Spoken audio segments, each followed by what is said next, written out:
Hey guys, I'm Tamjida and today I'm going to show you how to use wax seals in your bullet journal, junk journal and also to seal envelopes in your snail mail. I think you guys are going to love this, so let's get started. Before I start to show you the process, let's just have a look at the supplies I'm going to use today. So here I have 3 different seals, few candles and wax beads. The waxes come in different shapes, like wax sticks with wick inside, which are like candles, wax sticks which you need to put inside a glue gun, and there are wax beads which I'm going to use today. If you will use wax beads, then you will also need a metal spoon which you can hold on a candle to melt the wax beads. You can directly use the wax seals on the letters or on your journals, or you can pre-make them like I do and use them after they're hardened.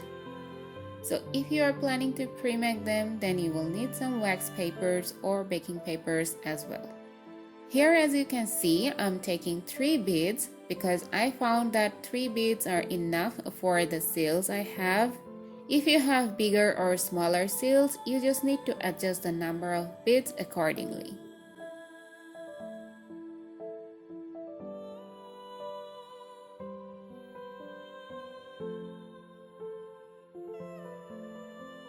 You can use a toothpick to stir it as I'm doing here. Especially toothpick comes handy if you want to make marble looking seals.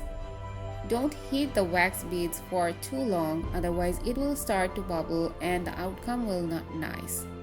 Once the wax beads have melted completely, you just need to pour it on the page, and when you will pour, try to make it a circle. Even if you can't make a circle, it's completely fine. Don't worry about that because when you will put the stamp on it, it all will sort of come together and will create a really nice look. Every seal will be a little bit different, and that's the beauty of wax seals. Okay, so after you pour the melted wax, take a seal and press it firmly into the pool of wax. Don't press so hard, otherwise it will become so thin and will not look nice.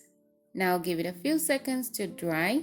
Usually it takes around 15 to 20 seconds to dry, and after that you will be able to take out the stamps very easily. I'm going to show a few more. The process will be same, but I will use different color combinations and elements to take the seals to the next level, and after that I will show you how you can clean the spoons. So keep on watching.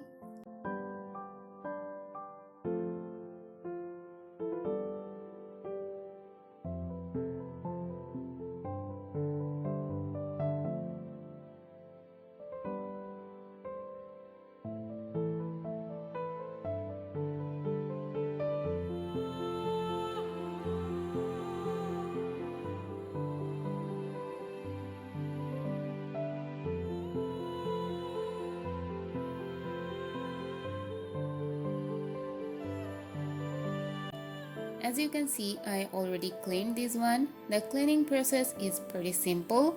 Take a tissue paper and heat the spoon a little bit. Don't heat too much, else you will end up burning your fingers. So after you heat, just wipe it off with the tissue paper and repeat the same process a few more times.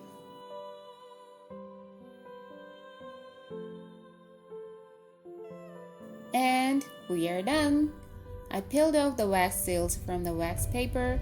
Now I will add double-sided tape at the back of each seal so that it will be easy to use later on. If you don't want to use double-sided tape, then you can use hot glue or any other craft glue of your choice. Now here's a tip for you guys.